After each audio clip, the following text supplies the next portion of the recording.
స్తోత్రములు కలుగును గాక. మరి ఇంతవరకు 7 మాటలు చదివిన బిడ్డలకి, మరి 7 పాటలు పాడిన బిడ్డలకి, 7 ప్రార్థనలు చేసిన బిడ్డలందరికీ కూడా దేవుని పేరిట వందనాలు తెలియజేస్తున్నాను. వందనాలని కూడి వచ్చిన మీ అందరికీ కూడా ప్రభు పేరిట వందనాలు తెలియజేస్తున్నాను. మరి ఈరోజు ఏ శుక్రవారం అండి? శుభ శుక్రవారం. ప్రతి శుక్రవారం వస్తుంది కదా. ప్రతి నెలకి ఎన్ని శుక్రవారాలు వస్తాయి? 4 శుక్రవారాలు వస్తాయి. మరి 4 శుక్రవారాలలో శుభ శుక్రవారము అని ఈ ఒక్క రోజు మాత్రమే పిలుస్తారు. ఎందుకు అలా పిలుస్తారు అని ఆలోచిస్తే, ప్రపంచంలో సర్వ మానవాళి యొక్క పాపముల కొరకు ప్రభు ఈరోజు ఏమయ్యారంటే సిలువలో మరణించారు. ఆ మరణము ద్వారా మంచి అనే పదం వచ్చింది. ప్రతి మనిషిని కూడా రక్షణ అనే విలువ వచ్చింది. ఇక్కడ చూడండి, ఒక మనిషి చనిపోయినప్పుడు మంచి ఎలా జరుగుతుందండి? మంచి అనేది అనుకుంటాం, అయ్యో మనిషి చనిపోయాడు, చాలా దుఃఖకరము అంటాం.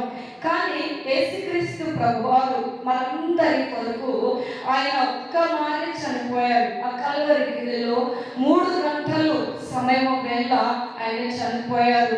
ఆయన ముందు కొన్ని గంటలు మాత్రమే ఉన్నాయి. ఇక మళ్ళీ మానవుడుగా ఆయన కనిపిస్తాడా? చెప్పండి, ఇక మానవుడుగా ఆయన కనిపిస్తాడా? మనలా మరి దేవుని సన్నిధిలో, దేవుని వాక్కు ప్రకారం, దేవుడు నడిపింపు ప్రకారం మరి ఈ లోకానికి రక్షణ కావాలి, సర్వ మానవాళ్ళని రక్షించాలి.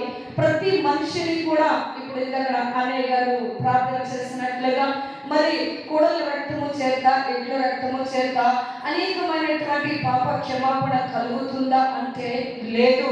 కేవలం ఒక పుణ్యాత్ముడు రక్తము ద్వారా మనందరికీ పాప క్షమాపణ కావాలి, మనందరి పాపాలను క్షమించబడాలి. కనుక నీతిమంతుడు ఆయన ఈ లోకానికి ఎలా జన్మించాడంటే పరిశుద్ధాత్మ ద్వారా జన్మించాడు.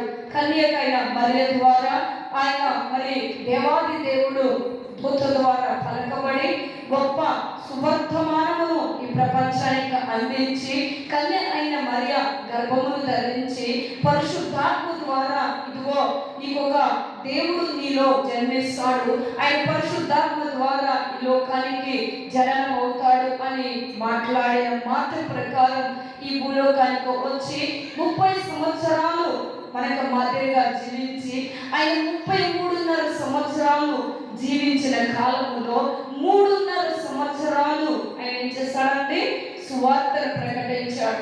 ఎన్నో అద్భుతాలు చేశారు, ఎన్నో ఆశ్చర్య కార్యాలు చేశారు, ఎంతో మందిని ఆయన చనిపోయిన వారిని లేపారు, ఎన్నో రోగాలతో ఉన్న వారిని విడిపించారు, అనేక సమస్యలు, ఇరుకులు, ఇబ్బందులతో ఉన్న వారిని విడిపించారు. పాపములో నశించిపోతున్నటువంటి మానవుని కొరకు ఈ లోకానికి ఆయన వచ్చాడు. అందుకే యోబు గ్రంథంలో రాయబడుతుంది, పాప రైతులలో నుంచి పాప సహితులు వస్తే ఎంత మేలు అంటున్నాడు యోబు. అర్థమైందండి ఆ మాటకి? ఇప్పుడు మనము మానవులుగా పాపములో పుట్టాం, పాపములో పెరుగుతున్నాం. యోబు అంటున్నాడు కదా, ఏమంటున్నాడు అని అంటే, ఈ మానవుడు పాపములో ఉన్నాడు కదా, ఈ మానవునిలో నుంచే పాపాలు క్షమించబడటానికి ఒక మానవుడు వస్తే ఎంత బాగుండు అని కొన్ని వేల సంవత్సరాల కిందట తెలియజేస్తారు. అట్టి రీతిగానే మానవుడుగా ఈ లోకానికి వచ్చాడు. మనకు మాదిరిగానే ఒక తల్లి గర్భములో జన్మించాడు. కానీ ఆయన పాపము లేనివాడుగా పెరిగాడు. ఎలా పెరిగాడంటే ఆయన పరిశుద్ధులుగా పెరిగాడు, పాపము లేనివాడుగా పెరిగాడు. ఈ లోకంలో మనకు మాదిరిగా కష్టపడ్డాడు. ఆయన ఏ విషయంలో కష్టపడ్డాడండి? ఏ విషయంలో కష్టపడ్డాడు? ఆయన తల్లిదండ్రుల దగ్గర పెరుగుతూ తన సహోదరుల కొరకు, తన సహోదరి మనుల కొరకు మనకు మాదిరిగానే పనిచేస్తాడు. యేసేపు ఈ ముందుగా యేసుక్రీస్తు ప్రభువారిని గురించి తెలుసుకుంటున్నప్పుడు వారి తల్లిదండ్రులు కూడా మనం తెలుసుకోవాలి. వారి తల్లిదండ్రులు ఎవరండి? యేసేపు, మరియమ్మలు. ఇక్కడ యేసేపు వడ్రేగు వాడని, వడ్రేగు పని చేస్తాడు అని పరిశుద్ధమైన గ్రంథంలో ఉంది. ఒక సందర్భంలో యేసుక్రీస్తు ప్రభువారు ఆయన స్వార్థని అందిస్తున్నప్పుడు, దేవుని మాటలని బోధిస్తున్నప్పుడు అక్కడ ఉన్నటువంటి పరిసయ్యులు, శాస్త్రులు సద్దుకాయులు. ఆయన గురించి ఒక మాట అన్నారు, ఇతనికి పాండిత్యం ఎక్కడి నుంచి వచ్చింది, ఈ యొక్క జ్ఞానం ఎక్కడి నుంచి వచ్చింది, ఇతని తల్లిదండ్రులు యోసేపు మరియా కదా, అతని తండ్రి వడ్లవాడిని అంటే వడ్లంగి పనివాడు కాదా, ఇతడు వడ్లవాని కుమారుడు కాదా అని పరిశుద్ధమైన గ్రంథములో వ్రాయబడి ఉంది, తెలియజేశారు కూడా. మరి అలాంటి మానవుని రూపం ఎత్తినటువంటి దేవాది దేవుడు 30 సంవత్సరాలు కష్టపడి తన బాధ్యతలను నెరవేర్చి మనకి మాదిరిగా జీవించి, అంటే మనలాగా భోంచేశారు, మనలాగా కష్టపడ్డారు, మనలాగా నిద్రపోయారు, మనలాగానే జీవించారు. కానీ ఆయనలో ఏమి లేదు, పాపము లేదు. పాపం లేని వాడిగా పరిశుద్ధుడిగా ఆయన జన్మించాడు. అందుకని అంటున్నాడు, నాలో ఎవరైనా మీరు పాపము చేసి ఉన్నారని నిరూపించగలుగుతారా అన్నారు. ఆయన ఏం చేశాడండి, పాపము లేని వాడిగా జీవించాడు. ఇంకా కొన్ని గంటలు మాత్రమే ఆయన మానవుడిగా కనిపిస్తాడు. ఇంకా ఆయన మళ్ళీ మనిషి రూపంలో కానీ మానవుడి రూపంలో కానీ కనపడు. కేవలము లేఖనాలు నెరవేర్చడానికి, కేవలము ఆయన వచ్చిన పనిని సమాప్తం చేయడానికి, ఈ భూమి మీద ఆయన జీవించిన కాలము, ఆయన జరిగించిన ప్రతి పని కూడా ఎక్కడ ఆయన తప్పుకోలేదు. ఈ రోజున సిలువ పైన ఎన్ని మాటలు పలికారంటే ఆయన 7 మాటలు. ఆ పాటలో కూడా దగ్గర 3 గంటలు సిలువ పైన వేలాడుతూ, సిలువ పైన అని అమ్మ బయట పిల్లలు కుర్చీ మీద ఎక్కి ఉంచున్నారు. ముందు పిల్లలు ఎక్కి దిగదించారు, పిల్లలకి నిలిచారు, పైన పడతారు, జాగ్రత్తగా చూడండి ముందు బయట పిల్లలు. ఎప్పుడైతే సిలువ మాను మీద మరి వేలాడుతూ కూడా ఆయన బాధ్యతలు నెరవేర్చాడు. ఆయన 33.5 సంవత్సరాల్లో మరి జీవించిన మాదిరి పక్కన పెడితే, ఆయన సువార్త చెప్తున్నప్పుడు ఎన్నో మాటలు చెప్పాడు, ఎన్నో పరలోక మర్మాలు తెలియజేస్తాడు, ఎన్నో ఉపమానాలు బోధించాడు. ఆయన అన్ని మాటల కంటే విలువైనది సిలువ మీద పలికిన 7 మాటలు. ఎందుకు 7 మాటలు పలికాడు అని అంటే, ఒకటి ఎక్కువ పలకలేదు, ఒకటి తక్కువ ఆయన పలకలేదు. 7 ప్రార్థనలు అంటే 7 మాటలు ఆయన పలికారు. ఇక్కడ ఆయన పలికిన 7 మాటలు కూడా జాగ్రత్తగా గమనించండి. మనం చర్చకు వస్తున్నాం, వెళ్తున్నాం అంటాము కాదు. దేవుని ప్రతి సంవత్సరం గుడ్ ఫ్రైడే వస్తుంది, ప్రతి సంవత్సరము కూడా ఆయన సన్నిధిలో శుభ శుక్రవారం మనం జరుపుకుంటున్నాం. కానీ ఆయన మన కొరకు ఎందుకు చనిపోయారు, అసలు ఆయన ఉద్దేశము ఏంటి, ఆయన పలికిన మాటల్లోని పరమార్థం ఏంటి అని మనిషిగా మనం గ్రహించాలి, మనం అర్థం చేసుకోవాలి. ఆయన దేని కొరకు ఆయన వచ్చాడండి, ప్రతి మానవుడిని రక్షించడానికి. సిలువ మానవు మీద వేలాడాడు ఆయన. అందుకనే ఇక్కడ వాక్యం తెలియజేస్తుంది, సిలువ మీద పలికిన 7 మాటలు. ఇప్పుడు 7 మరి బిడ్డలు మన మధ్యన చదివి పెంచారు. ఆ 7 మాటలు కూడా ధ్యానిద్దాం. పరిశుద్ధమైన బైబిల్ గ్రంథంలో 7 అనే సంఖ్య చాలా పరిపూర్ణమైనది. లోకరీతిగా అయితే ఏం చేస్తామండి, 7 అని పలకడానికి కూడా ఇష్టపడం. నా చిన్నతనంలో మరి మా తాతయ్య గారు ఉంటారు, వాళ్ళ ధాన్య వ్యాపారం చేస్తూ ఉండేవారు. వాళ్ళ ఇంటికి అందరూ బియ్యం కొనుక్కోవడానికి వచ్చినప్పుడు కుంచాలతో కొలిసేవారు. ఇప్పుడంటే కాటాలు వచ్చేసి ఎక్కడికక్కడ ఈ విధంగా కొలుస్తున్నాం. ఆ కొంచెంతో కొలిసేటప్పుడు 6 వచ్చాక ఏం పలికేదండి, 8 పలికేది. మా అమ్మ ఏంటి ఇలా పలుకుతుంది అనుకునేవాళ్ళని, కానీ అప్పుడు అర్థమయ్యేది కాదు. 7 అంటే వాళ్ళ ఇంట్లో ఏదైనా కీడు జరిగిపోతేమో అని అర్థం.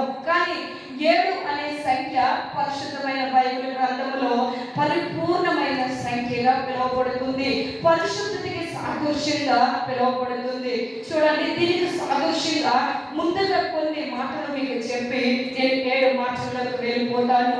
ఆనాడు నోవాహు కాలంలో జలప్రళయం తర్వాత, ఇదిగో నోవాహు కొద్ది దినాల్లో జలప్రళయం రాబోతుందయ్యా, ఈ జలప్రళయం నుంచి తప్పించబడాలంటే సిద్ధసాధక మానుతో ఒక ఓడని తయారు చెయ్యి, ఆ ఓడలోనికి నువ్వందరినీ పిలువు అన్నప్పుడు ఎవరు కూడా రాలేదు.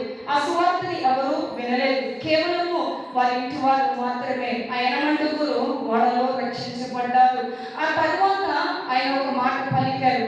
ఏమని చెప్పాడు అంటే, దేవుడు అంటున్నాడు, ఇదిగో నీకు ఒక నిబంధన చేస్తున్నాను. ఏం చేస్తున్నానంటే ఈ మనుషుల హృదయము ఎల్లవేళ చెడ్డవి, ఈ మనుషుల ఆలోచనలు ఎల్లవేళ చెడ్డవి, ఇంకెప్పుడు కూడా భూమి మీద ఇలాంటి జల ప్రళయము రానివ్వదు, ఇది నీకుగా నాకుగా గుర్తుగా ఉంటాది అని ఒక ఇంద్రధనస్సుని అంటే ఒక నిబంధన చేసి, ఇదిగో నా ధనస్సును ఎక్కడ ఉంచుతున్నాను, ఆకాశంలో ఉంచుతున్నాను. ఆకాశంలో ఇంద్రధనస్సు అంటే ఆకాశంలో ఉన్నటువంటి ఇంద్రధనస్సుకి ఎన్ని రంగులు ఉన్నాయండి? 7 రంగులు ఉంటాయి. అంటే 7 పరిపూర్ణకే సాదృశ్యంగా, పరిశుద్ధతకి సాదృశ్యంగా తెలియజేస్తుంది. అలాగే చూడండి, లేవి కాండంలో కనిపిస్తూ ఉంటుంది 7 పరిపూర్ణతకి సాదృశ్యమే. అలాగే ఒక మనిషి పాపము చేసిన వాడైతే ఆ పాప పరిహార్థ బలిగా లేవి కాండము 4వ అధ్యాయం 6వ వచనంలో ఉంటుంది. చదవద్దు, తర్వాత ఇంటికి వెళ్ళిన తర్వాత గమనించి చదువుకోండి. లేవి కాండము 4వ అధ్యాయము 6వ వచనాల్లో కూడా ఉంటాయి. ఒక మనిషి పాపము చేసిన వాడైతే ఆ పాపమును క్షమించడానికి రక్త ప్రోక్షణ చాలా అవసరము. ఆ రక్త ప్రోక్షణ ఎన్ని మారులు ప్రోత్సహించాలి అంటే 7 మారులు అని తెలియజేస్తాడు. అదే రీతిగా సంఖ్యాకాండము 14వ అధ్యాయం 7వ వచనంలో ఉంటుంది. లేవి కాండము 14వ అధ్యాయం 7వ వచనంలో ఉంటుంది. ఏమని అంటే ఒక కుష్టి రోగితో ఉన్నవారు, ఒక కుష్టి రోగి బాగుపడి పవిత్రతగా జీవించాలి అంటే అతనికి 7 మారులు ప్రార్థన అని చేయాలి అన్నది. అంటే 7 అనేది చాలా పరిపూర్ణమైన సంఖ్య. చూడండి, ఇంకొక మాట గుర్తుకు వస్తుంది. నయమాను ఎవరండి? నయమాను గుర్తుకు వస్తాడు మనకి. ఆ నయమాను ఎలీషా దగ్గరకు వచ్చినప్పుడు ఎన్నో మారులు ములిగాడంటే 7 మారులు ములిగాడు. 7 మారులు ములిగేటప్పటికి ఎలాంటి దేహం వచ్చింది? పసిపిల్ల లాంటి దేహం వచ్చింది. అంటే పరిపూర్ణమైన సంఖ్య 7. అందుకని యేసుక్రీస్తు ప్రభువారు కూడా శిలువలో 7 మాటలు పలికినట్లుగా చూస్తున్నాం. శిలువలో 7 మాటల వల్ల మనకేమొచ్చింది? శిలువలో ఆయన పలకటం ద్వారా ఈ దేశానికే కాదు, ఈ లోకానికే కాదు, సర్వ మానవాళికి అందరికీ కూడా ఏం తీసుకొచ్చిందండి? రక్షణ తీసుకొచ్చింది. అందుకనే పరిశుద్ధమైన బైబిల్ గ్రంథములో జాగ్రత్తగా గమనించి చదివినట్లయితే 7 మారులు అనే మాట, 7 అనే సంఖ్య దగ్గర 180 సార్లు పైనే వ్రాయబడి ఉంది.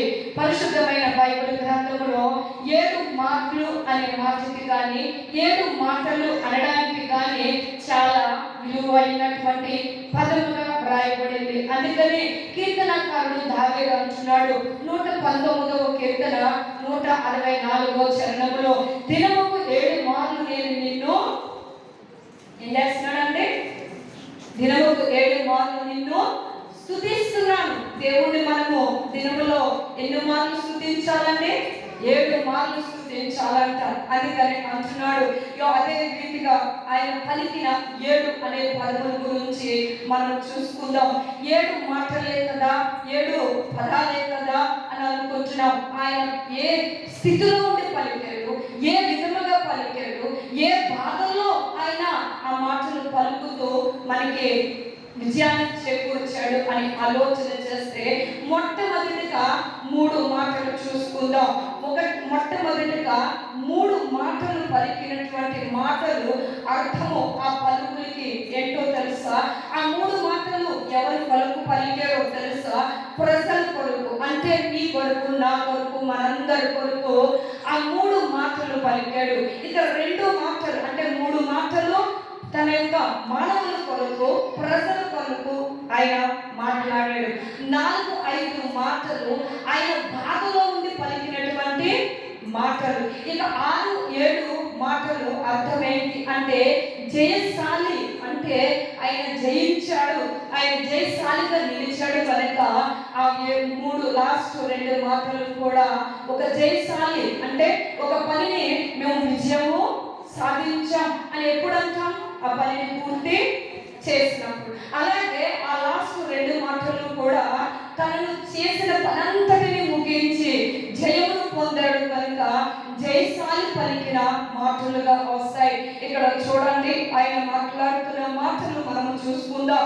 ఈ 7 మాటలు గల అర్థం ఏంటి అని మనం ఆలోచన చేస్తే, మొట్టమొదటిది ఎవరి కొరకని చెప్పారండి? 1 నుంచి 3 ఎవరి కొరకండి?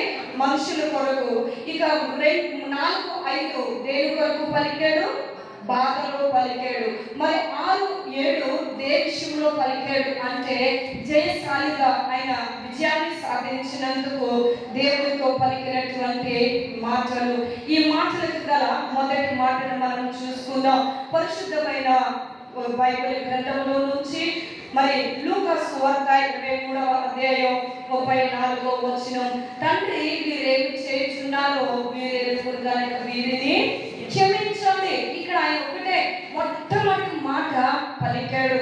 ఈ లోకానికి మానవునిగా వచ్చాడు, దేవుని పనిని సంపూర్తి చేయడానికి వచ్చాడు, సర్వ మానవాళికి పాప క్షమాపణ ఇవ్వడానికి వచ్చాడు, ప్రతి ఒక్కరి పాపమును విమోచించడానికి వచ్చాడు, ప్రతి ఒక్కరికి కూడా ఆయన పరలోక రాజ్యములో వారసత్వము ఇవ్వడానికి వచ్చినటువంటి దేవాది దేవుడు పలికినటువంటి మొట్టమొదటి మాట ఏంటండి అంటే, తండ్రి వీరేమి చేయుచున్నారో వీరెరుగురు గనుక వీరిని క్షమించండి. ఈ రోజున ఆయన శ్రమలో ఉండి కూడా, ఆయన కష్టంలో ఉండి కూడా, ఆయన శిలువ మానుపైన వేలాడుతూ పలికినటువంటి మొట్టమొదటి మాట ఏంటి అంటే క్షమాపణ.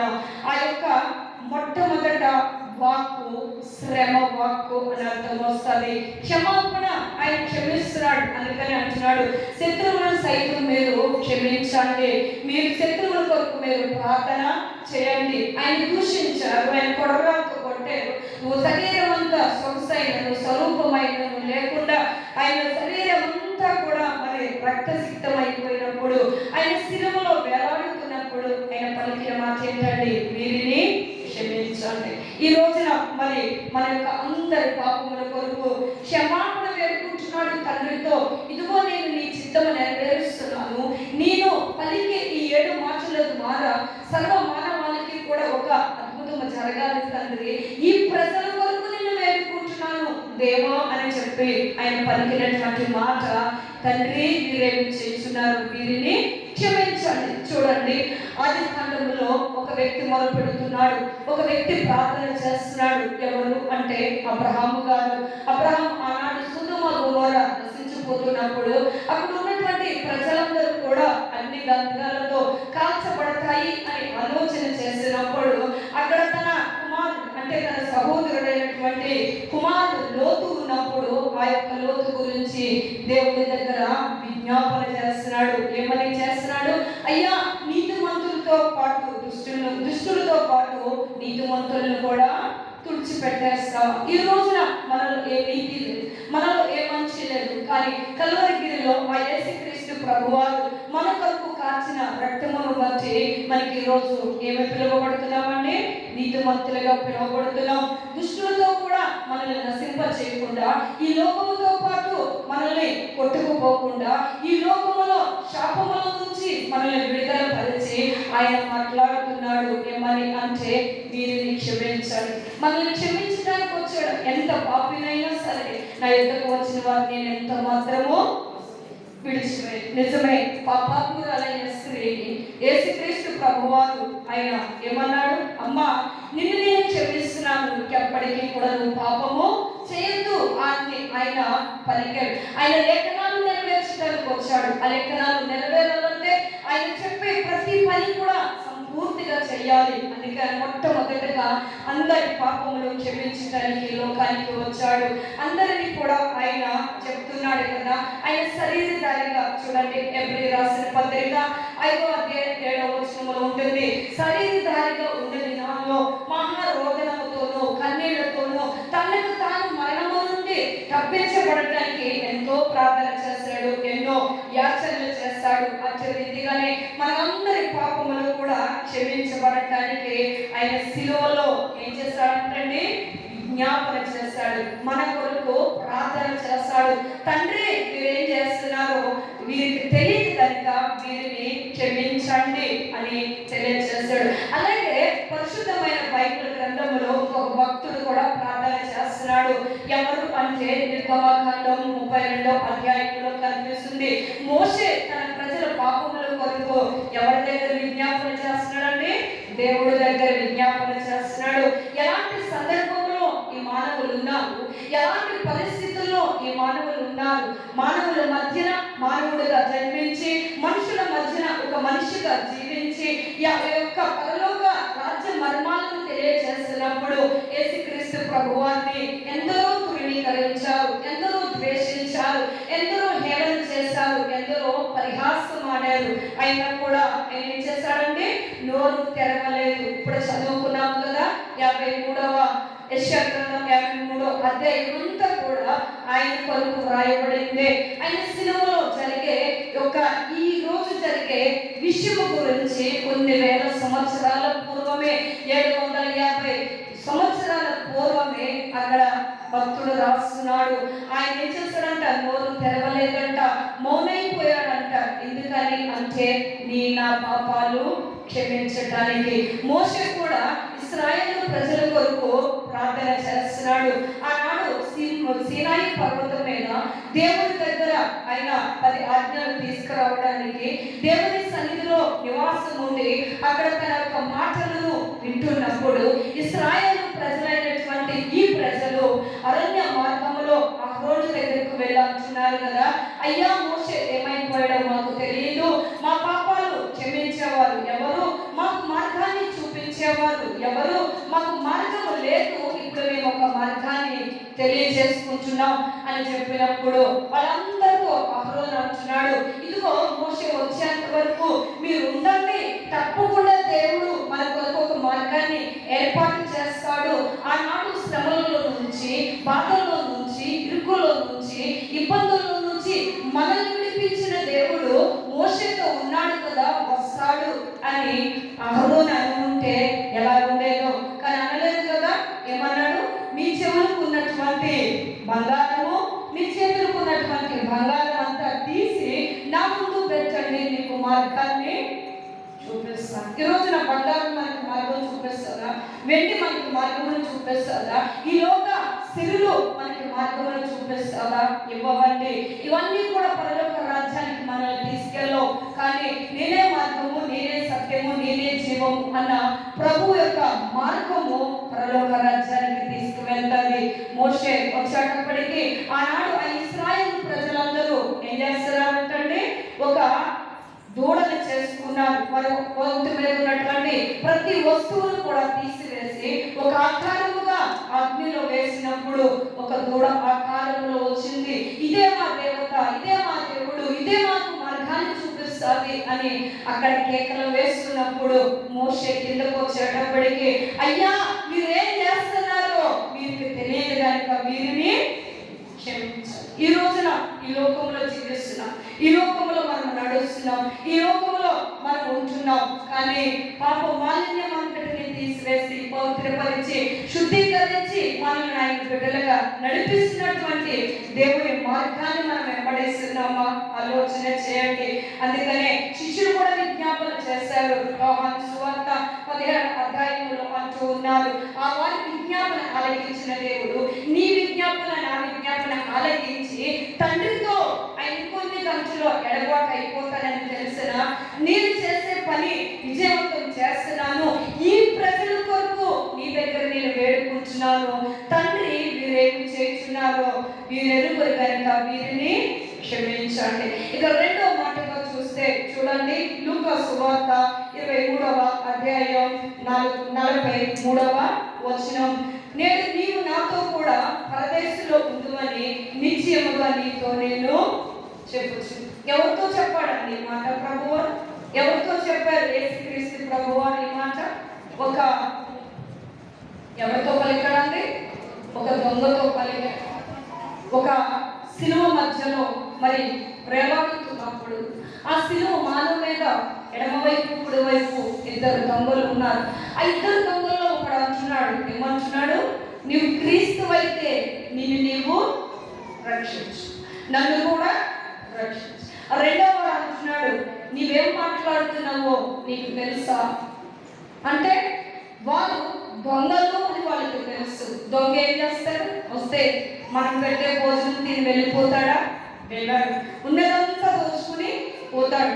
అవసరమైతే హత్య చేసి పోతాడు. అవసరమైతే ప్రాణం తీసి పోతాడు. ఎన్ని చూడట్లేదండి టీవీలో, న్యూస్లో రకరకాల మాటలు చూస్తున్నాం. దొంగ దోచుకోవడానికి వస్తారు. ఈ రోజున ఆ ఇద్దరు దొంగలు పలుకుతున్నటువంటి సంభాషణ మధ్యలో ఎవరున్నారండి?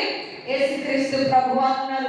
ఆ కల్వరి గిరి పైన 3 శిలువల మధ్యన ఒక శిలువ పైన కొట్టబడి చేతులకి కాళ్ళకి మేతుల చేత దిగబడి ఎటు తోచలేని పరిస్థితుల్లో ఇద్దరు దొంగల మధ్యలో ఆయన మాట్లాడుతున్నాడు. వారు సంభాషణ ఉంటున్నాడు. మొదటి వాడు అంటున్నాడు, నిన్ను రక్షించుకో, నువ్వెన్నో అద్భుతాలు చేసావంట, నువ్వు యేసుక్రీస్తు ప్రభువారు అంట, నువ్వు బ్రతుకున్నప్పుడు ఎన్నో కార్యాలు చేసావు కదా, ఇక్కడ నుంచి నిన్ను రక్షించుకోలేవా అన్నప్పుడు రెండో దొంగ అంటున్నాడు, వద్దు, అలా పలకవద్దు.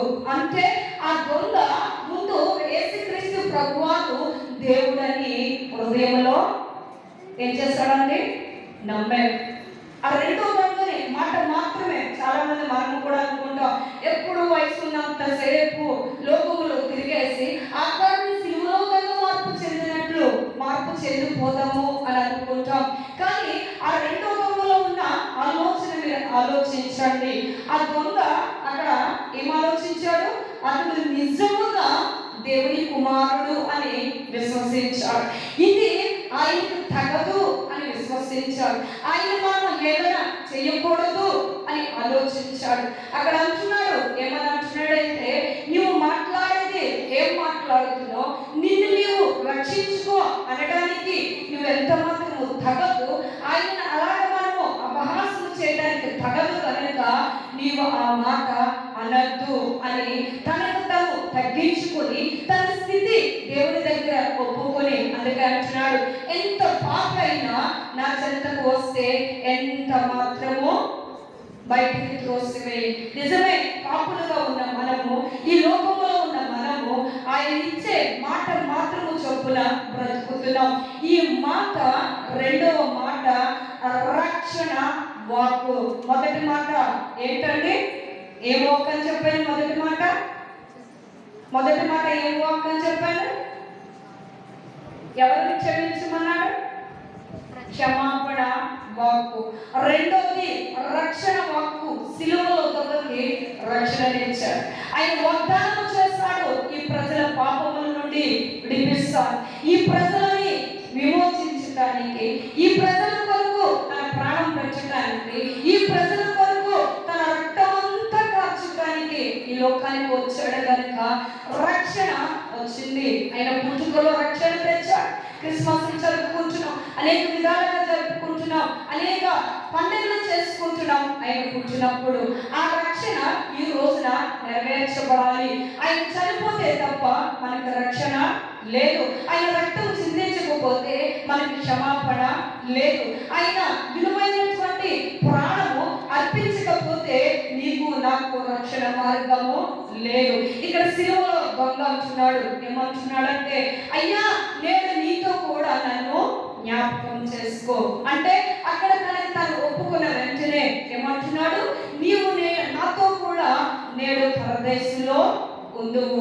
ఎవరైతే తనకు తాను తగ్గించుకొని దేవుని దగ్గర తన స్థితి ఒప్పుకొని వాగ్దానం చొప్పున నడుస్తామో ఆ వాగ్దానం చొప్పున దేవుడు మనల్ని ఏం చేస్తాడంటే నీతిమంతులుగా తీరుస్తాడు, రక్షణ భాగ్యంలోనికి తీసుకెళ్తాడు. అందుకనే ఆయన అంటున్నాడు, తీతు రాసిన పత్రికలో ఆయన అంటున్నాడు, ఆ నిత్య జీవములో అబద్ధమాడరాని దేవుడు అనాది కాలం ముందే వాగ్దానం చేస్తాడు. దేవుడు ఆనాడు ఏదేని తోటలో అదాములు చేసిన పాపము గురించి ఆనాడు ప్రతి మానవుడు కూడా పాపములకు బానిసయ్యి దేవుని మార్గమును దూరం చేసేసుకుని దేవుని వాగ్దానమును పాడు చేసుకుని దేవుని మాట నుండి దూరం అయిపోయిన ఆనాటి నుంచి కూడా ప్రతి మానవుడు కూడా దేవునికి దూరస్తులుగానే ఉన్నాం.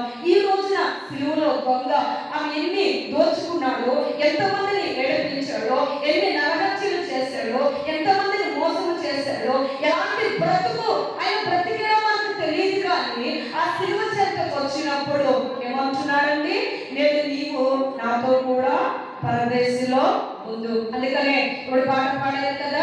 సిలువ చెంత చేరిన నాడు పాపములను కడిగి వేయు సిలువ చెంత చేరిన నాడు కలుషములను కడిగి వేయు పవనవలెను సినావలెను సిద్ధపడిన భక్తుల చూసి ఎవరు సిద్ధపడ్డారంటే సిలువలో దొంగ అప్పుడప్పుడు సిద్ధపడ్డాడు. ఆయన చూశాడు, తన పాపమును ఒప్పుకున్నాడు. అందుకనే అంటున్నాడు భక్తుడు, ఇదిగో ఆయన ముఖ కాంతిలో నా రహస్య పాపాలు దాగి. అంతే కదండి, మన ముఖము మనము చూసుకుంటే మన తప్పులు మనకు కనబడు. మన ముఖమును మనము అర్థంలో చూసుకున్నప్పుడు ఏం కనిపిస్తుంది? అందము కనిపిస్తుంది, అనేకమైనటువంటి సౌందర్యం కనిపిస్తుంది. ఈ సౌందర్యం వెనుక ఉన్న పాపములు, మనలో ఉన్నటువంటి ఆలోచనలు, మనలో ఉన్నటువంటి దురాలోచనలు, మనలో ఉన్నటువంటి నికృష్టమైన ఆలోచనలన్నీ కూడా ఆ సిలువలో దొంగ తన ముఖమును చూడగానే, అయ్యా ఇది నేను అనడానికి క్షమించు తండ్రి, నీ చెంత నిలవడానికి కూడా మాకు అర్హత లేదయ్యా, ఒక్కసారి నీ దేశంలో నీ రాజ్యంలో నన్ను జ్ఞాపకం చేసుకో అన్న వెంటనే ఏమంటున్నాడండి? నీవు నాతో కూడా పరదేశంలో ఉంటావు. ఎందుకని ఆయన లేఖనాలు నెరవేర్చాలి. ఆయన వాగ్దానం చేసిన దేవుడు ఎవరండి? నమ్మదగిన దేవుడు. అందుకని కీర్తన గ్రంథం 105:42 ఉంటుంది, ఏలయనగా ఆయన తన పరిశుద్ధ వాగ్దానమును తన సేవకుడైన అబ్రహామును జ్ఞాపకం చేసుకున్నాడు. అబ్రహాము వారసులుగా పిలువబడటానికి, అబ్రహాము సంతానముగా పిలువబడటానికి, ఆయన సన్నిధిలో రోజున నీవు నేను ఆయన బిడ్డలుగా పిలువబడటానికి వాగ్దానం ఇచ్చాడు. రక్షణ వాక్కుని మనకు అనుగ్రహించాడు. అందుకని అంటున్నాడు, ఆ నిత్య జీవమును అబద్ధమాడరాని దేవుని చేత అనాది కాలంలోనే ఆ యొక్క క్రీస్తు ఈ లోకానికి రాకముందే దేవాది దేవుడి దగ్గర నుంచి ఇదిగో తన కుమారుడుగా ఈ లోకానికి, తన ఏకైక కుమారుడిని ఈ లోకానికి పంపక ముందే ఆ యొక్క వాక్కు నెరవేర్చడానికి సిలువలో దొంగని ఏమంటున్నాడంటే, నేడు నీవు నాతో కూడా పరదేశంలో ఉంటావు. ఎలా ఉంటావు? కొంతకాలమే ఉంటావు, కొద్ది సమయమే ఉంటావు అని అన్నాడా? అనలేదు. నిశ్చయముగా అంటే దానిలో ఒక మాట ఉంది, ఆ మాట నెరవేర్చలేదు. అందుకని అంటున్నాడు, ఇశ్రాయేలుకు మాటనిచ్చిన దేవుడు అవునరుడు కాదు. అబద్ధం ఆడటానికి ఆయన మనుషుడు కాదు. మనుషులుగా అబద్ధాలు ఆడటం, మనుషులుగా మాట తప్పుతాం, మనుషులుగా అనేకమైనటువంటి క్రియలు చేస్తాం. కానీ దేవుడు వాగ్దానం చేస్తే భూమి ఆకాశములు గతించిన నా మాట ఏమాత్రము గతింపదు అన్నాడు. అందుకని ఆ సిలువలో దొంగ అంటున్నాడు, అయ్యా నన్ను ఒక్కసారి నీవు జ్ఞాపకం చేసుకో. వెంటనే ఆయనకి ఇచ్చాడు. ఏమిచ్చాడు? ఒక మంచి రక్షణ వాగ్దానం ఇచ్చాడు. ఆయన సంకల్ప వాగ్దానం ఇచ్చాడు, నమ్మదగిన వాగ్దానం ఇచ్చాడు. అందుకని అంటున్నాడు, చూడండి ఎబ్రియలు రాసిన పత్రిక 10:23 వాగ్దానం చేసిన వాడు నమ్మదగిన వాడు కనుక మన నిరీక్షణ విషయమై మనం ఒప్పుకునేది నిశ్చలముగా పంచుకోవాలి. మన పాపాలు ఒప్పుకున్నాం, ఎక్కడంటే బాప్తిసం తీసుకుంటున్నాం, రక్షణలో నిలుస్తున్నాం, ఆనాడు మాట ఇస్తున్నాం దేవునికి, అయ్యా ఈనాటి నుంచి నా వెనుకనేమో మరిచి ముందున్న వాటి కొరకు నేనేమని చేయాలంటే వేగురు పడుతున్నాను అని మాట ఇస్తున్నాం. అందుకనే ఎప్పుడైనా అపోస్తలులైన పౌలు అంటున్నారు, ఏమంటున్నాడు అంటే చూడండి, ఆయన మాట్లాడుతున్నాడు, వాగ్దానం చేసిన వాడు నమ్మదగిన వాడు కనుక మన నిరీక్షణ విషయమై మనం ఒప్పుకునేది. మనం ఏం ఒప్పుకున్నాం?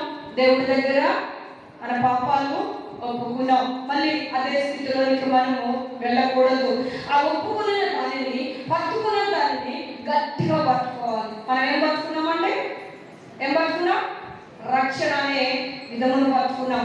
ఆ రక్షణ సిలువలో దొంగకి నిత్యముగా ఇచ్చాడు. మరి నీకు నాకు మనందరికీ కూడా నిత్యముగా ఇవ్వటానికి ఆ సిలువలో లేఖనాలు నెరవేర్చడానికి అక్కడ దొంగకి మాట ఇచ్చి రక్షణ భాగ్యము ఇచ్చాడు. ఇక మూడవ మాటగా చూస్తే ఆయన చక్కనటువంటి మాటను మాట్లాడుతున్నాడు.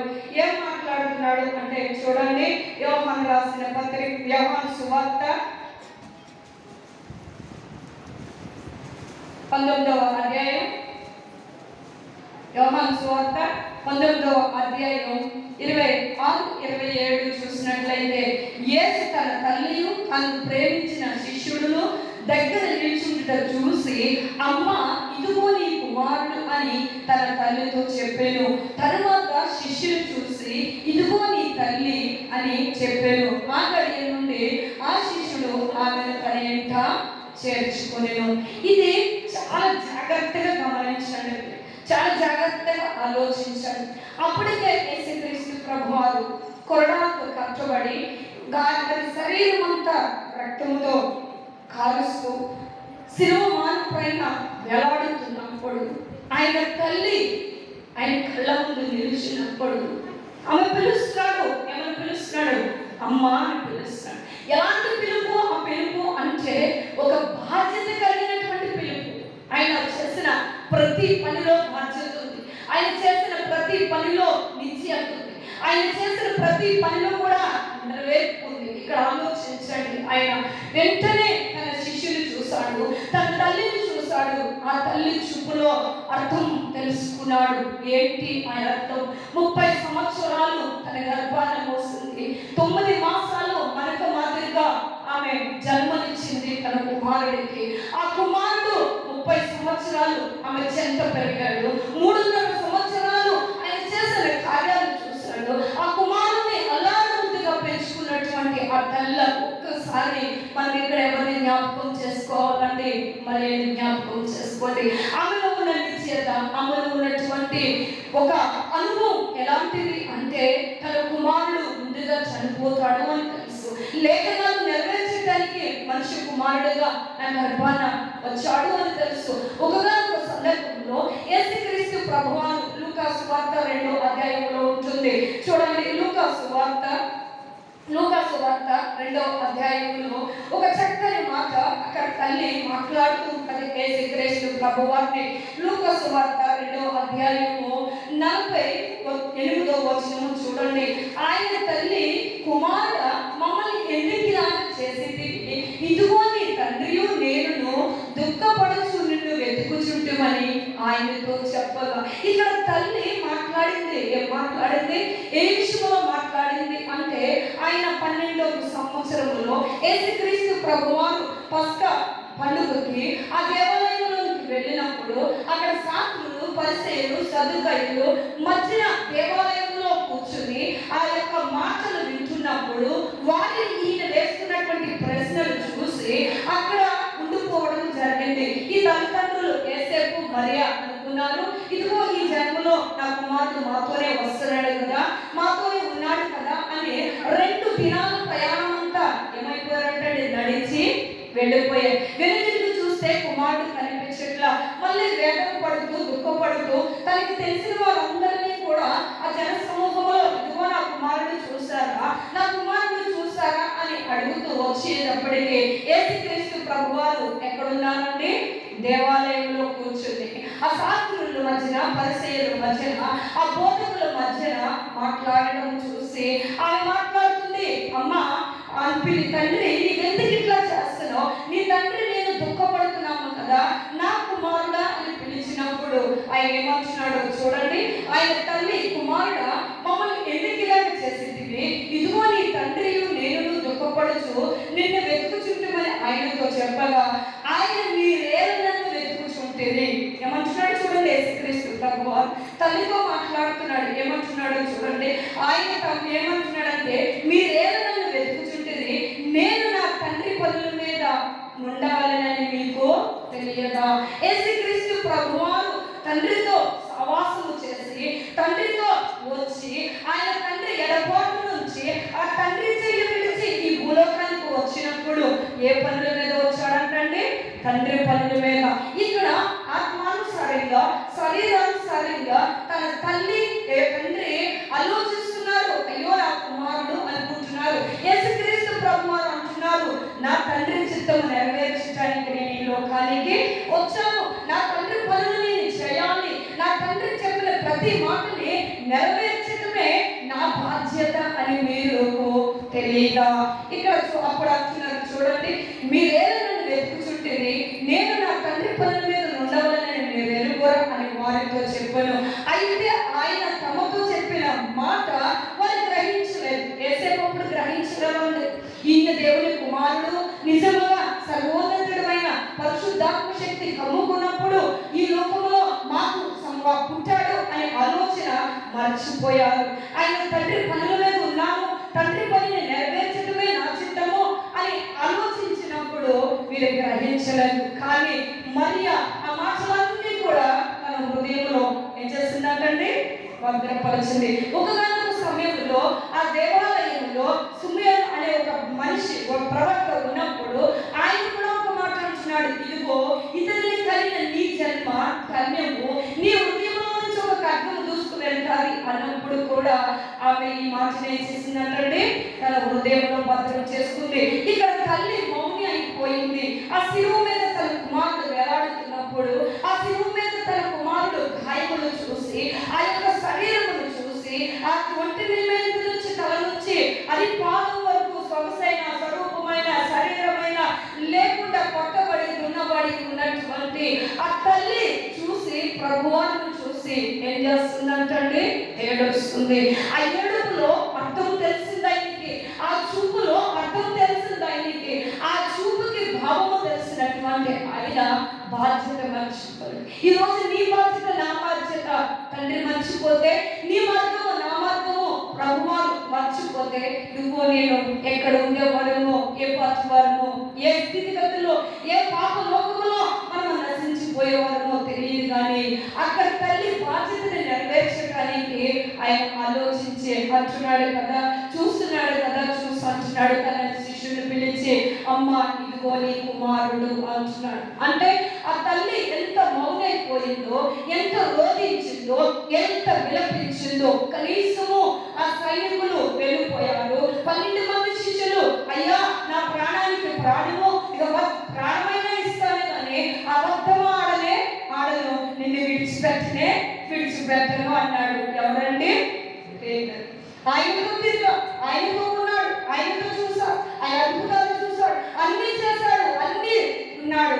కానీ ఆ క్షణం వచ్చేటప్పటికే ప్రభు ఎవరు నాకు తెలియదు, ఈయనెవరు నేను చూడదు, ఇతనికి నాకు ఏ సంబంధము లేదు. పేతురు మారు అబద్ధం ఆడితేనే తప్ప కోడి కూయదయ్యా అంటే లేఖనము నెరవేరు. ఆ లేఖనము ప్రకారమే పేతురు గారు కూడా అబద్ధం ఆడినట్టు మనం గ్రహించాం. ఆయన చెప్పిన మాట ఏదైనా సరే ఒక్క మాట ఏది కూడా తప్పిపోదు. ఆ తల్లి బాధ్యతని నెరవేర్చుకోవడానికి, ఆ తల్లి బాధ్యతని ఆయన చూసుకోవటానికి ఆయన ఏం చేస్తాడు, ఒక శిష్యుని పిలిచి, ఇదిగో నా కుమారుడా, ఇదిగో నీ తల్లి, అమ్మ ఇదిగో నీ కుమారుడు అని చెప్పి తన బాధ్యతని తన నెరవేర్చాడు. ఇక్కడ చూడండి, ఒకగానొక సమయంలో ఒక గ్రామంలో ఒక భయంకరమైనటువంటి పరిస్థితుల్లో ఒక తల్లి ఏడుస్తూ వస్తుంది. ఆ తల్లి ఏడుపుని ఎవరూ ఓదార్చలేదు. ఆ తల్లి చుట్టూ కొంతమంది జనాభా ఉన్నా, కొంతమంది మనుషులు ఆమెను వెంబడిస్తున్నా, ఆ తల్లి హృదయంలో ఉన్న దుఃఖము, ఏడుపు ఎవ్వరూ కూడా మార్పలేనిది. ఒళ్ళు మన ఏడుస్తుంది. ఆ తల్లికి ఇంకా ఆధారం లేదు, ఆ తల్లికి ఆ కుమారుడు లేదు, ఎవ్వరూ లేరు, ఏ స్థితి లేదు, ఎలాంటి పరిస్థితి లేదు. ఆ గ్రామం వెలుపలికి ఏడ్చుకుంటూ వచ్చేస్తుంది. ఆ మార్గం గుండా యేసుక్రీస్తు ప్రభువారు వచ్చారు. ఆ మార్గం గుండా ప్రయాణం అయిపోయి వెళ్ళిపోతున్నారు. ఆ తల్లిని చూసిన ప్రభువారు నిలిచి ఆ యొక్క బాధను చూసి, కన్నీరు చూసి, ఏడుపును చూసి, ఆమె చింతను చూసి ఆలోచించాడు. లేఖనాలు నెరవేర్చాలి కదా అనుకున్నాడు. ఆ పాడి మీద మోసుకుపోతున్నారు కుమారుడిని. ఆ కుమారుడిని మోసుకుపోతున్నటువంటి ఆ పాడిని కిందకి దించమని ఆ కుమారుడిని బ్రతికించి, అమ్మ ఇదిగో నీ కుమారుడు అని అప్పచెప్పారు. యేసుక్రీస్తు ప్రభువారు యాయిరనే గ్రామంలోనికి, నాయిరనే గ్రామంలో పెదవరాలు కుమారుని బ్రతికించాడు. ఇక్కడ కూడా ఆ లేఖనం ప్రకారం నెరవేర్చడానికి తన తల్లిని చూసి ఏమంటున్నాడు, అమ్మ ఇదిగో నీ కుమారుడు, ఇదిగో నీ తల్లి అని అక్కడ అప్పచెప్పినట్లుగా చూస్తున్నాం. ఈ రోజున మన ప్రేమలు ఎలా ఉంటాయి అంటే కొంతకాలమే ఉంటాయి. ధర్మశాస్త్రంలో ఆయన ఒక మాట చెప్పాడు, ధర్మశాస్త్రము ప్రకారము నేను లేఖనాలు నెరవేర్చడానికి వచ్చాను కానీ లేఖనాలను కొట్టివేయటానికి నేను రాలేదు. ఏంటి ఆ ధర్మశాస్త్రం మనకు చెప్పింది? అదిగో చూడండి ద్వితీయోపదేశ కాండము 5:16 నీ దేవుడైన యెహోవాని అనుగ్రహించు దేశములో నీవు దీర్ఘాయుష్మంతుడిపై నీకు క్షేమము కలుగునట్లు నీ దేవుడైన యెహోవా నీకు ఆజ్ఞాపించినట్లుగా నీ తల్లిని నీ తండ్రిని సన్మానించు. ఈ రోజున తల్లిదండ్రులు సన్మానించే బిడ్డలు కరువైపోతున్నారు, బిడ్డలను ఆదరించే తల్లిదండ్రులు కరువైపోతున్నారు. అందుకే సామెతల గ్రంథములో జ్ఞానైన సొలొమోను అంటున్నాడు, ఏమంటున్నాడంటే సామెతల గ్రంథం 23:22 నిన్ను కలిగిన నీ తండ్రి ఉపదేశము అంగీకరించుము, నీ తల్లి ముదుమియందు ఆమెను నిర్లక్ష్యము చేయదు. ఇక్కడ మళ్ళీ యేసుక్రీస్తు ప్రభువారు శిలువ మీద ఇంకొన్ని నిమిషములలో ఆయన చనిపోతాడు అని తెలిసి కూడా నిర్లక్ష్యము చేయకుండా అవి ఏమైపోతుందో అని ఆలోచించి ఇంకా సహోదరులు ఉన్నారు కదా, యేసుక్రీస్తు ప్రభువారికి ఆయన సహోదరులు ఉన్నారు, సహోదరులు ఉన్నారు. అప్పటికే ఆమె ఒంటరిగా నిలబడిపోయింది, వారందరూ విడిచిపెట్టి వెళ్ళిపోయారు, అందరూ కూడా ఆయన త్రోసివేశారు. అక్కడున్న రోమా సామ్రాజ్యం వెళ్ళిపోయింది, అందరూ విడిచిపెట్టేసిన ఆ తల్లి ఒంటరిగా మిగిలిపోయి ఆ కుమారుడి వైపు చూస్తున్నప్పుడు ఏమంటున్నాడండి, అమ్మ ఇదిగో నీ యొక్క కుమారుడు. అందుకనే ఒక చక్కని పాట ఉంటుంది, కన్నా బిడ్డల ప్రేమ కలలాగా కరిగిపోవును, కల్వరికి శేషు ప్రేమ కడవరకు ఆదరించును. ప్రేమ యేసుని ప్రేమ అది ఎవరు కొలువలేనిది, నిజము దీనిని నమ్ము అది ఎవరు నిలువలేనిది. అంతే కదండి, కన్నా బిడ్డల ప్రేమ ఏమైపోతుంది, అమ్మా నా కొడుకుని గారాబంగా పెంచుతున్నాను, కలెక్టర్ చేయాలి, ఉద్యోగస్తులు చేయాలి, ఇది చేయాలి అది చేయాలి అంటే రేపు పొద్దున వాడు ఏం చేస్తున్నాడంటే నడు రోడ్డు మీద గీడ్చి తల్లి ఉద్యోగిపోతున్నారు. మరొక కాల సమయంలో మరి వృద్ధాప్యంలో ఉన్న తల్లిదండ్రులని ఆస్తి వరకు చంపి ఆస్తి పట్టుకుపోయినట్లుగా ఛానల్లో చూస్తున్నాం. ఎక్కడ చూసినా తల్లిదండ్రులకి ఆదరణ లేదు, కన్న బిడ్డలకి తల్లిదండ్రుల ద్వారా ఆదరణ లేదు. కానీ యేసుక్రీస్తు ప్రభువారు ఆ కల్వరిగిరిలో రక్తము కారుస్తూ ఆ యొక్క శిలువ పైన వేలాడుతూ కూడా తన బాధ్యతను మర్చిపోలేదండి. అందుకనే కన్నా బిడ్డల ప్రేమ కలలాగా కలిగిపోవచ్చు, భార్యాభర్తల మధ్య బంధము వికసించిన ప్రేమ పుష్పలే వాడుకోవచ్చు. కానీ యేసుక్రీస్తు ప్రేమ, కల్వరి ప్రేమ అది నిన్ను నన్ను ఎన్నడూ కూడా ఏం చేస్తుందండి, ఎడబాయలు ముదిరు వచ్చేంత వరకు హత్తుకుని ఉంటారు. అందుకని ఆ బాధ్యత నెరవేర్చడానికి యేసుక్రీస్తు ప్రభువారు తన తల్లిని చూసి అమ్మా ఇదిగో నీ కుమారుడు అని తన శిష్యుడికి అప్పచెప్పినట్లుగా చూస్తున్నాం. ఇక 4వ మాట చూస్తే ఇక్కడ తండ్రితో ఎడబాటు సమయం అంటే ఈ లోక సంబంధమైనటువంటి మనుషుల కొరకు, తన ప్రజల కొరకు ఆయన 3 మాటలు చెప్పాడు. ఏంటా 3 మాటలు?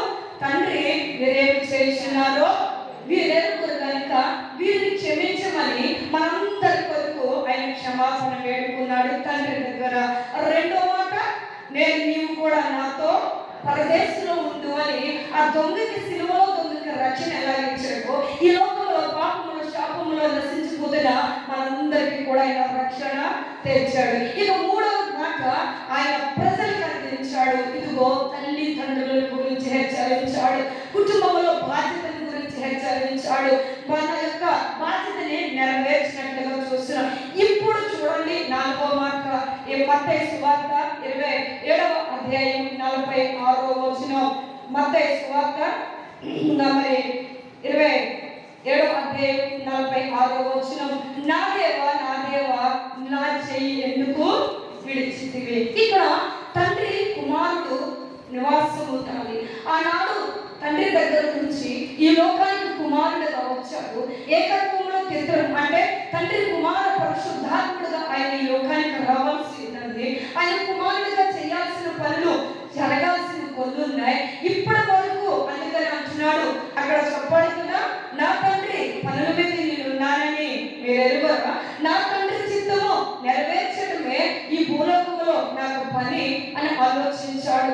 ఎప్పుడైతే ఆయన చూడండి తండ్రి నుండి ఎడబాసాడు, తండ్రి నుంచి ఆయన వచ్చాడు. అందుకని మత్తయి సువార్త 12వ అధ్యాయంలో ఒక చక్కని మాట రాయబడి ఉంటుంది. ఇక్కడ తండ్రి చిత్తముని నెరవేర్చడానికి తండ్రి కుమారుని చెయ్యి విడిచినప్పుడు ఆ ఎడబాటు ఎలా ఉంటుంది, ఏ రీతిగా ఉంటుంది అని ఆలోచన చేస్తాడు. ఇప్పుడు ఇందాక మనం చదువుకున్నాం 53వ అధ్యాయంలో యెషయా గ్రంథంలో ఆయన ఏం చేశాడంటే మన గాయముల కొరకు ఆయన కొట్టబడ్డాడు, మన రోగములు ఆయన భరించాడు, మన పాపములు ఆయన సహించాడు. ఇవన్నీ కూడా తండ్రి ఆనాడు ఎదెను తోటలో కడపటి అదామును పోగొట్టుకున్నటువంటి మహిమ ఈ కడవరి క్రీస్తు ద్వారా నెరవేర్చడానికి కుమారుడుగా ఈ లోకానికి పంపించాడు. పంపించిన ఆయన అక్కడ తండ్రి కుమారుడు చెయ్య విడిచిపెట్టేస్తున్నాడు. ఏం చేస్తున్నాడంటే తండ్రి తన కుమారుడు చెయ్య విడిచిపెట్టేస్తున్నాడు కనుక అక్కడ అంటున్నాడు, నా దేవా నా దేవా నా చెయ్యను ఎందుకు విడిచిపెట్టాడు. అంతకు ముందు ఆయన ప్రార్థన చేస్తాడు, తండ్రి నీ చిత్తమే జరిగించు, ఒకవేళ నీ చిత్తము అయితే ఈ దిల్లిని తొలగి, అంటే ఈ శ్రమ నుండి నీకు ఇష్టమైతే నన్ను తప్పించు, లేదా నీ చిత్తమే ప్రకారమే జరిగించు అని అంతకు ముందు రాత్రే తండ్రి దగ్గర వేడుకున్నాడు. ఎప్పుడైతే ఆయన తండ్రి చెయ్య విడిచిన తర్వాత ఆ వేదనతో మాట్లాడుతున్నాడు, నా దేవా నా దేవా నా చెయ్యను ఎందుకు విడచితివి. ఇక్కడ చూడండి 12వ మత్తయి సువార్త 12వ అధ్యాయంలో 18వ వచనం నుంచి కొన్ని 18 వచనాలు చూసుకుంటే మత్తయి సువార్త 12వ అధ్యాయం 18వ వచనం, ఇదిగో ఈయన నా సేవకుడు, ఈయనని నేను ఏర్పరచుకుంటుని, ఈయన నా ప్రాణముకు ఇష్టుడైన నా ప్రియుడు. దేవాది దేవుడు మాట్లాడుతున్నాడు. యేసుక్రీస్తు ప్రభువారి గురించి ఆయన మాట్లాడుతున్న మాటలు ఇలాగ చూడండి. ప్రవక్తల ద్వారా చెప్పిన మాటలు నెరవేరాలి, భక్తులు రాసినటువంటి లేఖనాలు నెరవేరాలి కనుక తండ్రి త్రిత్వంలో నుంచి వచ్చిన కుమారుడు ఎడబాటు అవ్వాలి కనుక అక్కడ ఎడబాటు నుంచి చెయ్య విడిచిపెట్టేశాడు కనుక దేవాది దేవుడు మాట్లాడుతున్నాడు, ఇదిగో ఈయన నా సేవకుడు, ఈయన నేను ఏర్పరచుకుంటుంది, ఈయన నా ప్రాణములకు ఇష్టుడైన నా ప్రియుడు, ఈయన మీద నా ఆత్మ ఉంచెదను, ఈయన అన్ని జనులకు న్యాయ విధిని ప్రచురము చేయను, ఈయన జగడమాడడు కేకలు వేయడు. ఈయన ఏం చేస్తాడండి? కేకలు వేసే దేవుడు అంటారా మన దేవుడు? అరిచే దేవుడు అంటారా మన దేవుడు? ఇక్కడ ఏం తెలియజేస్తాడు? ఆయన శిలువ ప్రాణం పైన కేకలు వేస్తాడా? ఇద్దరు దొంగలు అరుస్తున్నారు, ఆ ఇద్దరు దొంగలతో కూడా శిలువ వేయించబడ్డాడు. ఆ యొక్క దొంగకి ఈ యొక్క దొంగకి కూడా 2 చేతులకి శిలువ వేశారు, 2 కాళ్ళకి కూడా శిలువలు వేసినప్పుడు వాళ్ళు అరుస్తున్నారు, అయ్యా ఈ బాధను భరించలేకపోతున్నాం, ఈ యొక్క రక్తంలో మేము కట్టుకోలేకపోతున్నాం, ఈ గాయాలను మార్పే వాళ్ళు లేరు, మా ప్రాణం పోతే బాగుండును అని ఆ ఇద్దరు దొంగలు అరుస్తున్నా ఈయన అరిచాడంటారా? ఈయన కేకలు వేస్తాడంటారా? ఈయన ఏమైనా ఇది చేస్తాడంటారా? ఏమీ చేయలేదు. కానీ ఆయన ఒకే ఒక చిన్న ప్రార్థన చేస్తాడు, నా దేవా నా దేవా నా చెయ్యి ఎందుకు విడిచితివి. ఎందుకు విడిచాడు దేవుడు? ఈయన అన్ని జనులకు వెలుగుగా న్యాయ విధులుగా ఆయన తండ్రి కుమారుడు ఇక్కడ చెయ్యి విడిచకపోతే నీకు నాకు ఈ సువార్త అందేగా, నువ్వు నేను దేవుడి దగ్గరికి వచ్చేవారమా, నీకు నాకు పరలోక రాజ్యము మార్గము ఏర్పాటు అయ్యేగా అంటే ఎంత మాత్రమో కాదు.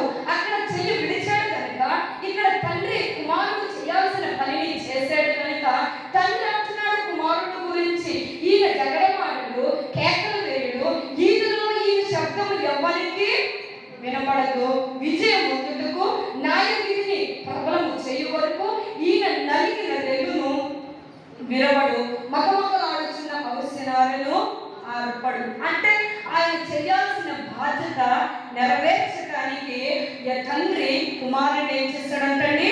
సిలువకు అప్పచెప్పాడు. ఆ కుమారుడు దెబ్బలు తింటము ఇష్టమైంది, ఆ కుమారుడిని గాయాలతో కొట్టబడడం ఇష్టమైంది, ఆయన శరీరము దున్నబడడం ఇష్టమైంది. అందుకే కీర్తనలో చదువుకుంటున్నాము కదా, ఆయన దెబ్బలకి వీపు మొత్తము దున్నేరు అని ఉంది. అంటే ఆయన పొందిన దెబ్బల చేత మనకి స్వస్థత కలుగుతుంది. ఆయన పొందిన దెబ్బల చేత ఈ రోజున మనము బాగుపడుతున్నాం.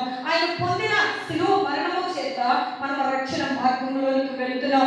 అందుకని అంటున్నాడు, నేనే సత్యము, నేనే జీవము, నా ద్వారా తప్ప ఎవ్వరు కూడా తండ్రి యొద్దకి రాలేరు అంటున్నాడు. అందుకనే చూడండి, మన కోసము ఆయన పాపిగా బలైపోయాడు. మన కోసము శిలువలో ఒక స్వరూపమైనను సొగసైనను లేకుండా వేలాడబడ్డాడు. ఎందుకని? నీ కొరకు, నా కొరకు తన తండ్రి చెయ్యి విడిచి ఈ లోకానికి వచ్చి మళ్ళీ ఆయన తెలియజేస్తున్నాడు. రోమా పత్రికలో అంటున్నాడు, నీతిమంతుడు లేడు, ఒక్కడును లేడు.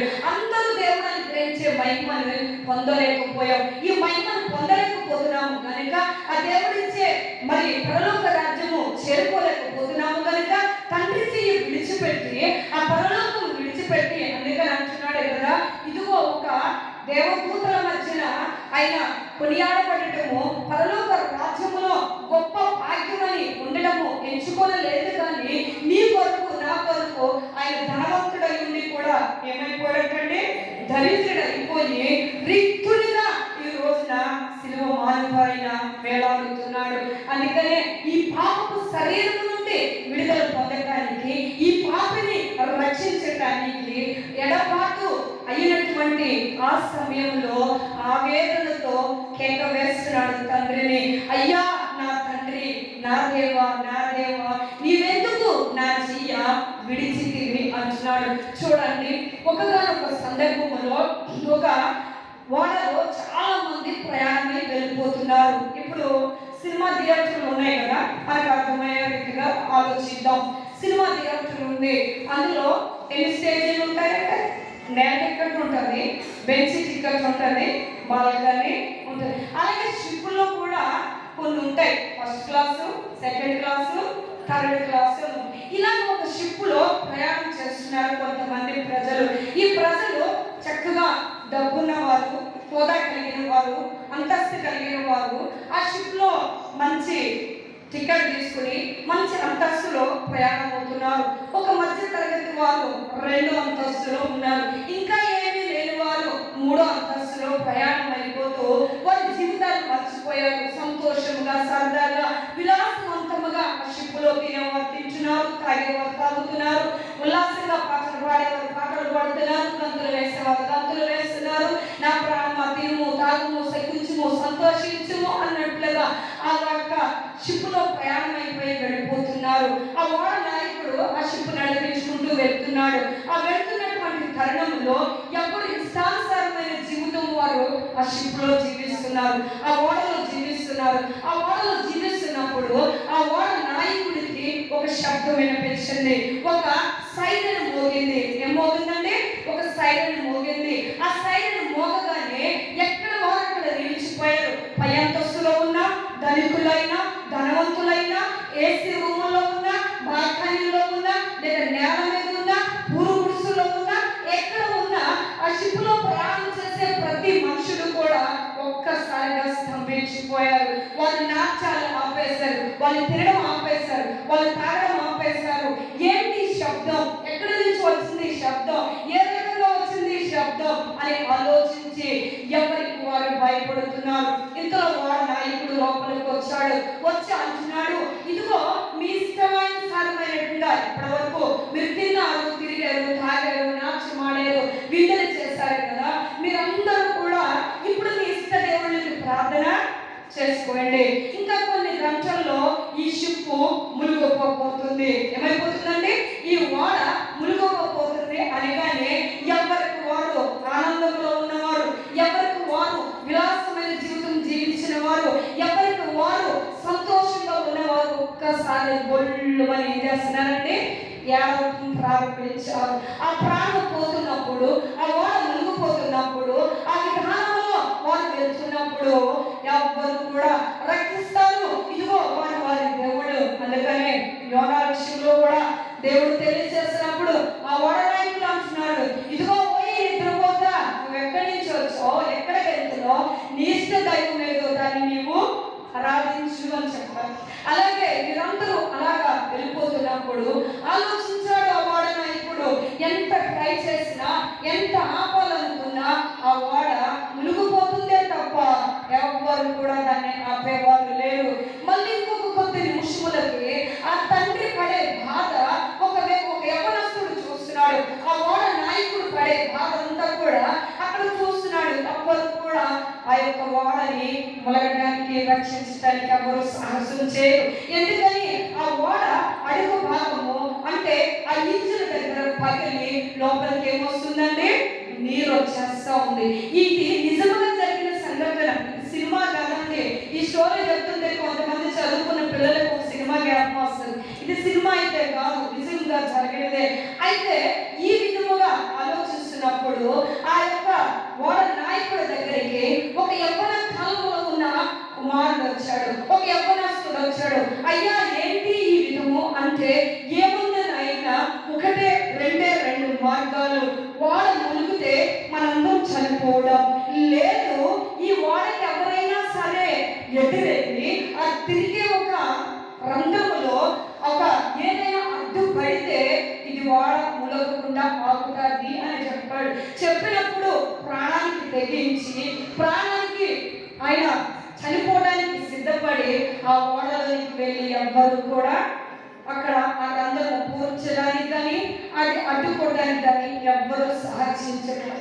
ఒక కుర్రవాడు చూశాడు వెళ్ళాడు. వెంటనే అక్కడ ఉన్నటువంటి ఒక క్లాత్ తీసుకుని ఆ క్లాత్ లో ఆ యొక్క రంధ్రము తిరుగుతున్నటువంటి ఆ చక్రంలోనికి అమాంతంగా ఆ యొక్క క్లాత్ తీసుకుని పెట్టడానికి వెళ్ళి ఆ కుమారుడు పీసు అయిపోయాడు, చనిపోయాడు ఆ కుమారుడు. ఆయనను కూడా తండ్రి అంటున్నాడు, అయ్యా నా కుమారుడా నీవు చేసిన పని ఏంటి అంటే, ప్రాణం పోతున్నప్పుడు అన్నాడు, తండ్రి నీవున్నావు కదా, నీవు ఇంతమందిని రక్షిస్తున్నప్పుడు ఏకైక నీ కుమారుణ్ణి ప్రాణమిస్తే ఇంతమంది ప్రాణాలు బ్రతుకుతాయి కదా. ఈ రోజున ఆ తండ్రి ఎడబాటు నుంచి యేసుక్రీస్తు ప్రభువారి లోకానికి వచ్చి తండ్రి చెయ్యి విడిచిపెట్టి ఈ ఓడ నాయకుడు కుమారుడు తన తండ్రిని విడిచి ఎలాగైతే ఓడలో ఉన్న వారిని రక్షించడో, యేసుక్రీస్తు ప్రభువారు కూడా నీ కొరకు నా కొరకు ఈ శుక్రవార సమయమందున నిట్ట మధ్యాహ్నమందున 3 గంటలు సిలువ పైన వేలాడాడు. ఇంత ముళ్ళు గుచ్చుకుంటేనే మన శరీరం తట్టుకోదు. వంట చేసినప్పుడు చెయ్యి కాలితేనే పాత్రలు వదిలేస్తాము.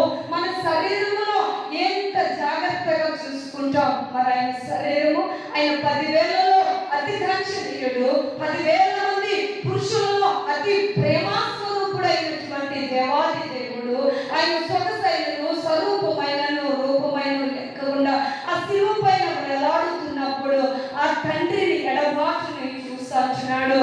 దేవా నా దేవా నీవెందుకు నా చెయ్య తండ్రికి ఇష్టమైంది ఆ చెయ్యి విడిస్తే తప్ప నీకు నాకు రక్షణ లేదు. ఇక 5వ మాటగా చూస్తే చూడండి, యోహాను సువార్త 19వ అధ్యాయం, యోహాను సువార్త 19వ అధ్యాయం, యోహాను సువార్త 19వ అధ్యాయం 28వ వచనం. అటు తరువాత సమస్తమును అప్పటికి సమస్తమైనదని యేసు ఎరిగి లేఖనము నెరవేరినట్లు నేను దప్పుకొనుచున్నానని చూడండి. ఆయన ఎన్నోసార్లు ఎంతో మంది దాహం తీర్చిన దేవుడు అంతేనంటారా? అందుకని అంటున్నాడు యెషయా గ్రంథంలో ఒక చక్కని మాట మాట్లాడుతున్నాడు. యెషయా గ్రంథం 55వ అధ్యాయం 1వ వచనం, దప్పుకొనిన వారిలారా నేల యొద్దకి రండి. ఆయన ఎన్నోసార్లు మనల్ని పిలిచాడు, ఎన్నోసార్లు మనల్ని ఆయన ఆదరించాలని చూశాడు. మీ దాహమును నేను తీరుస్తాను అన్నాడు. ఇశ్రాయేలు ప్రజల దాహము తీర్చిన దేవుడు. సంఖ్యాకాండము 11వ అధ్యాయంలో ఉంటుంది. ఇశ్రాయేలుకు బండగా నిలిచాడు. ఇశ్రాయేలుకు అరణ్య మార్గములో బండగా నిలిచి ఆ బండను కొట్టండి, నన్ను కొడితే మీకు నీళ్ళు వస్తాయి అన్నాడా లేదండి మోషేతో?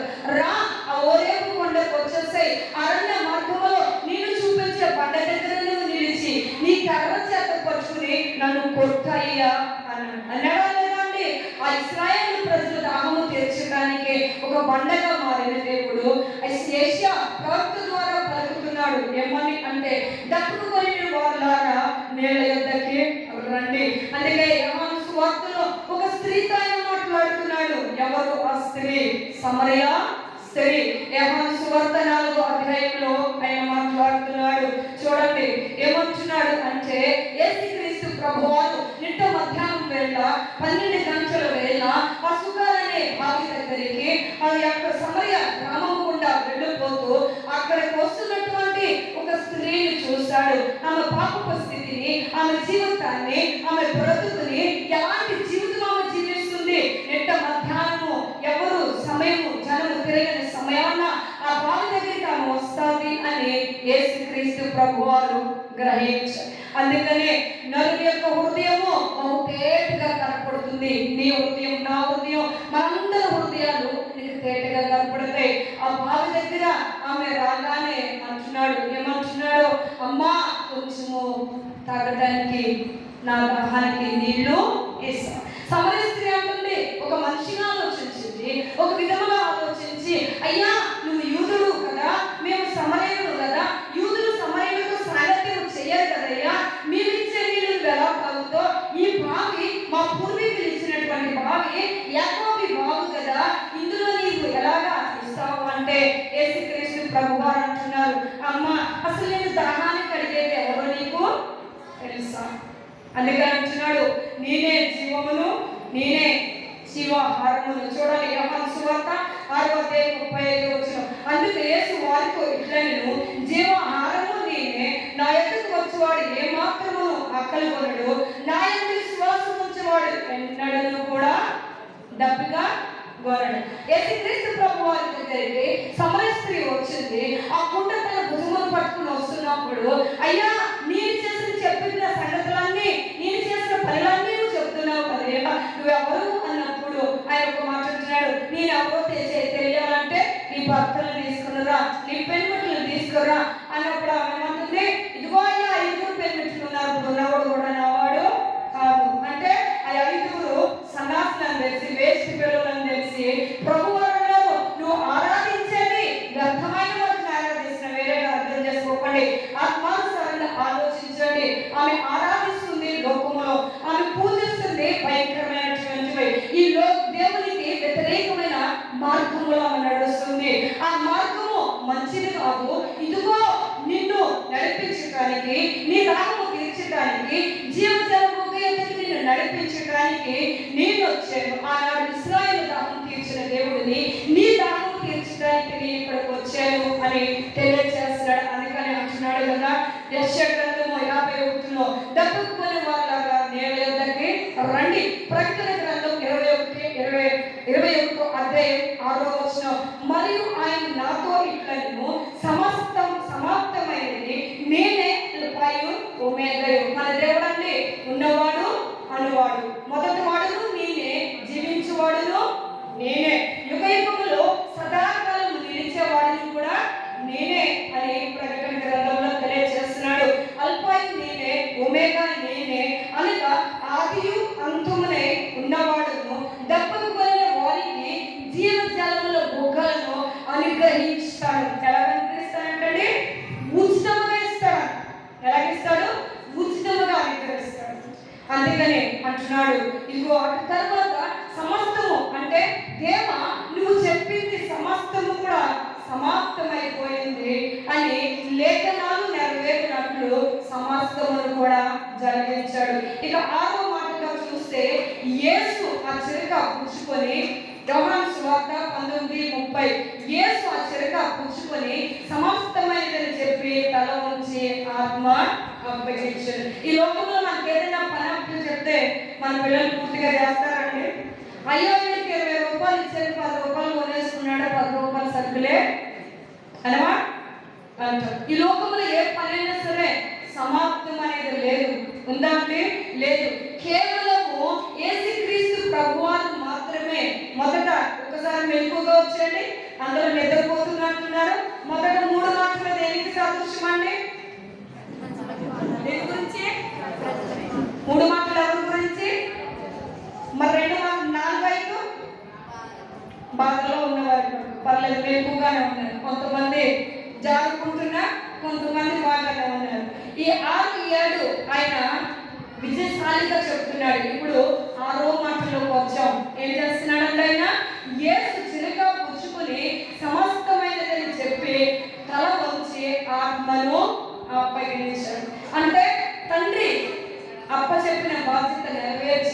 తన చిత్తము ఈ లోకములో నెరవేర్చి తన సమస్తమును కూడా సృష్టిని సమస్తము చేసి ఆయన చేసిన పనంతటిని కూడా ముగించుకుని ఆయన ఏం చెప్తున్నాడు, అయ్యా నేను వచ్చాను, 30 సంవత్సరాలు జీవించాను, 3.5 సంవత్సరాలు నా సేవా జీవితంలో ముగించి ఇప్పుడు నా ఆత్మ నీకు చెప్తున్నాను. అందుకే రోమా పత్రిక 8:3లో ఉంది, శరీరమును అనుసరింపక ఆత్మను అనుసరించి నడుచుకును, మన యందు ధర్మశాస్త్ర సంబంధమైన నీతి విధి నెరవేర్చబడవలెనని పాప పరిహారము నిమిత్తము దేవుడు తన సొంత కుమారుని పాప శరీర కర్మతో పంపి ఆయన శరీరమందు పాపమునకు శిక్ష విధించను.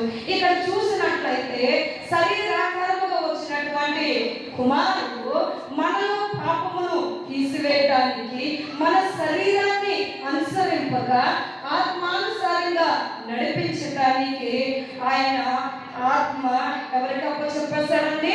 తండ్రికి అప్పచెప్పాడు. అంటే ఆ యొక్క వాక్కు విజయవాక్కు, అంటే ప్రజల గురించి చేసేసాను, నా బాధ నీకు చెప్పేశాను, ఇప్పుడు ఈ విజయ సంకేతాన్ని నీకు తెలియజేస్తున్నాను దేవా అని ఆయన ఆత్మ దేవునికి అప్పచెప్పేశాడు. ఇక 7వ మాట ఏంటి అంటే లూకా సువార్త 23:46, అప్పుడు యేసు గొప్ప శబ్దంతో కేక వేసి, తండ్రి నీ చేతికి నా ఆత్మను అప్పగించుకొనుచున్నాను నేను. ఆయన ఇలాగ చేసి ప్రాణము విడిచాడు.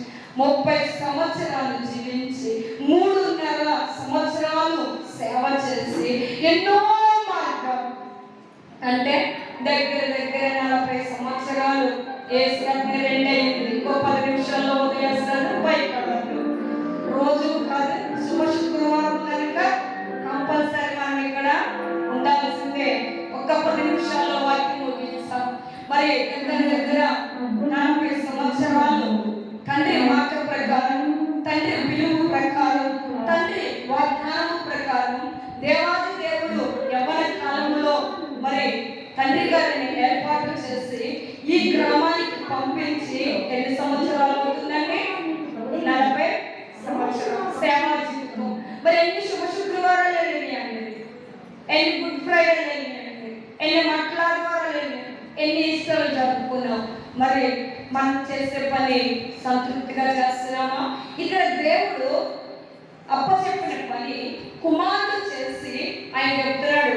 అప్పుడు యేసు గొప్ప శబ్దంతో కేక వేసి, తండ్రి నీ చేతికి నా ఆత్మని అప్పగించుకొనుచున్నాను కనుక, అంటే ఆయన చేసిన పనంతటిని అప్పచెప్పేసి సంతృప్తిగా వెళ్ళిపోతున్నాడు. ఆయన ఇదిగో భూమి మీద నేను చేయాల్సిన పని చేసేసాను. అందుకని అంటున్నాడు, నేను బోధించాల్సిన బోధ బోధించేశాను, నేను కేకేసిన అన్నాలు కేకేసాను, నేను చెప్పిన అన్నాలు చెప్పాను, నేను వెళ్ళిపోయిన తర్వాత ఇలా జరుగుతాయి, నేను వెళ్ళిపోయిన తర్వాత ఇలా వస్తారు, అబద్ధ ప్రవక్తలు వస్తారు, మిమ్మల్ని ఏర్పడతారు, నమ్మిన వారిని సైతం పక్కన తీసుకుపోతారు, ఇదిగో ఎక్కడున్నాడు క్రీస్తు, అక్కడున్నాడు క్రీస్తు, అంతే మీరు నమ్మదు. ఇలాగా పరలోక రాజ్యం గురించి అనేకమైన మాటలు చెప్పి ఆయన వెళ్ళి, మా తండ్రి గారు కూడా మౌజిపడి గురించి చెప్పి ఆయన వెళ్ళి, అంటే మన ఆత్మ దేవునికి చెప్పాలి. ఎప్పటికైనా ఆత్మ ఎవరిది?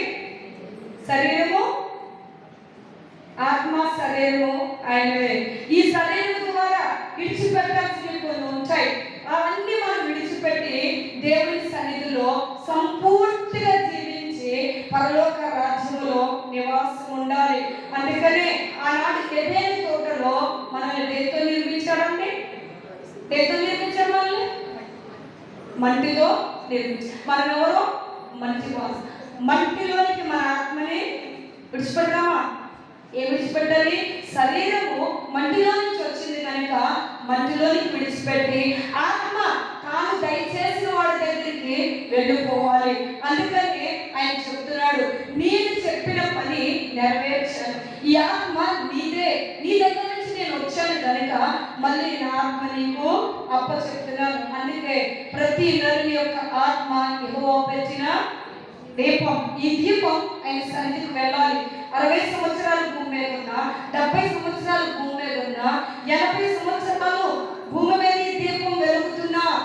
దీపం ఒకగానొక రోజు అక్కడికి వెళ్ళిపోవాలి. అక్కడికి వెళ్ళే ఈ దీపాన్ని కొంచెం కింద మంచం కింద పెట్టద్దు దయచేసి. ఈ ఆత్మ వెలుగునిచ్చుటకై, మార్గమును చూపించుటకై, నిత్య జీవమును ఇచ్చుటకై దీపస్తంభం మీదే పెట్టండి. ఈ పరిశుద్ధాత్మ శక్తి మీద మీరు ఆనుకుని ముందుకు నడవండి. అందుకనే చెప్పాలంటే చాలా ఉన్నాయి. ఒకే ఒక వ్యక్తి గురించి చెప్పి నేను ముగించేస్తాను. పరిశుద్ధమైన బైబిల్ గ్రంథంలో పేరు మాత్రమే 3 అక్షరాలు ఉన్నాయి. బోధ మాత్రము పెద్ద బోధ చేస్తాడు. ఆది కాండం నుంచి ప్రకటన గ్రంథం వరకు. ఎవరండి? స్టెఫెన్. ఆయన సత్య సువార్తను ప్రకటించి ఆయన దేవుడి కొరకు క్రీస్తు ఎలా ఈ లోకానికి వచ్చాడు, రోమా సామ్రాజ్యము ఎలాగ క్రీస్తుని తిరస్కరించింది, యూదులు ఆయన ఎలాగ తిరస్కరించారు, ఆయన స్థితిగతి ఏంటి, అన్నిటిని కూడా ఎందుకు సిలువ వేశాడు, ఆ సిలువ మరణము ద్వారా మనకేం వచ్చింది, ఇవన్నీ కూడా ఆయన బోధించినప్పుడు ఇదిగో దేవునికి వ్యతిరేకమైన మాటలు చెప్తున్నాడు, దేవునికి వ్యతిరేకంగా మాట్లాడుతున్నాడు ఈయన అని ఆ స్టెఫెన్ని ఏం చేశారంటండి? రాళ్లతో కొట్టబడ్డారు. రాళ్లతో కొట్టి చంపినప్పుడు ఆయన ఒక మాట పలుకుతున్నాడు, తండ్రి వీరిని క్షమించు. కొడుతున్నప్పుడు మాట్లాడు, ఆయన శిక్షిస్తున్నప్పుడు అంటున్నాడు, తండ్రి వీరిని క్షమించండి అని చెప్పి ఇదిగో నా ఆత్మ నీకు అప్పగిస్తున్నాను అని మరణం అయిపోయాడు. ఈ రోజున మన ఆత్మ ఆయనకు అప్పచెప్పాలి. నిత్య నరకము నుండి తప్పించబడటానికే, నిత్య నరకములో నుండి ప్రతి ఒక్క ఆత్మ దారి తొలగిపోకుండా ఆ దేవుని సన్నిధిలో ఉండటానికే పరిశుద్ధుడైన మానవుడిగా, పాపము లేని మానవుడిగా, పాప రహితులలో నుంచి పాప సహితులు వస్తే ఎంత మేలు అని యోగు పలికినట్లుగా ఆయన ఈ లోకానికి వచ్చాడు. సిలువలో 7 మాటలు పలికాడు. ఈ 7 మాటలు పరమాత్మను తెలిస్తే పాపము జోలికి నువ్వు వెళ్ళవు. ఈ 7 మాటలు పరమాత్మను నీకు అర్థమైతే లోకం జోలికి వెళ్ళవు. ఈ రక్షణ విలువ నీకు తెలిస్తే నీ శరీరమును భద్రంగా కాపాడుకుంటావు. ఈ యొక్క అప్పగింత విలువ నీకు తెలిస్తే మనకు దేవుని సన్నిధిలో ఉంటాము కదా అని మనం అక్కడికి వెళ్ళేంత వరకు పరిశుద్ధంగా జీవిస్తాం. మరి గుడ్ ఫ్రైడే, ఈ శుభ శుక్రవారం, ఈ శుక్రవారము లేవు. మీరు రాజయ్య గారు ఉంటే పాటకు నన్ను వెనకాల చెల్లించుకుని ముగించు అంటానే ఉండేవారు. పోయిన శుక్రవారం మీకు గుర్తుందా అండి? పోయిన శుక్రవారం ఆయన ఉన్నారు, ఈ శుక్రవారం ఉన్నారా? పోయిన సంవత్సరంలో ఆయన ఉన్నారు, ఈ సంవత్సరంలో ఆయన ఉన్నారా? లేదు. కేవలం నిన్ను నన్ను భూమి మీద ఇంకా దేవుడు ఉంచాడు అంటే మనం చేయాల్సిన పని, మనం కాపాడుకోవాల్సింది, మనం భద్రముగా చూసుకోవాల్సింది, ఆయనకి అప్పగించాల్సింది మనలో ఒకటి ఉంది. ఏంటది? మనం సంపాదించిన డబ్బా, మనం సంపాదించిన వెంట, ఈ లోకంలో సంపాదించిన ఫలాల, ఈ సంపాదన అంటే ఈ బండ్ల మన దేవుడికి అప్పచెప్పేది ఏది కాదు. మనలో ఉన్న ఆత్మ, ఈ జీవాత్మ ఆయన తెచ్చిన దీపం. దీన్ని కాపాడుకుంటూ మరి శుభ శుక్రవారం క్రీస్తు మన కొరకు పలికిన సిలువలో 7 మాటలు మరి ధ్యానించాం. ఎంతవరకు అర్థం చేసుకున్నారో, ఎంతవరకు ఇసుక్కున్నారో, ఎంతవరకు భారంగా కూర్చున్నారో నాకు తెలియదు. కానీ అర్థం చేసుకుని ప్రార్థన చేసిన వారు అర్థం చేసుకోకుండా నిర్లక్ష్యం వహించిన వారు ఆయనే వారి మనసు కలిగజేయాలి. తండ్రి మీరేం చేస్తున్నారో వీరెవరు కనుక వీరిని క్షమించండి. దేవుడి మాటలు దీవించి ఆశీర్వదించను గాక. ఆమె చిన్న ప్రార్థన. ప్రేమ స్వరూపుడమైన మా ప్రియ పరలోకపు తండ్రి, నీ పుణ్య పాదములకు లెక్కలేని స్తుతులు స్తోత్రాలు చెల్లించుకుంటున్నాము నాయన. స్తోత్రాలు చెల్లిస్తున్నాం. పరిశుద్ధమైన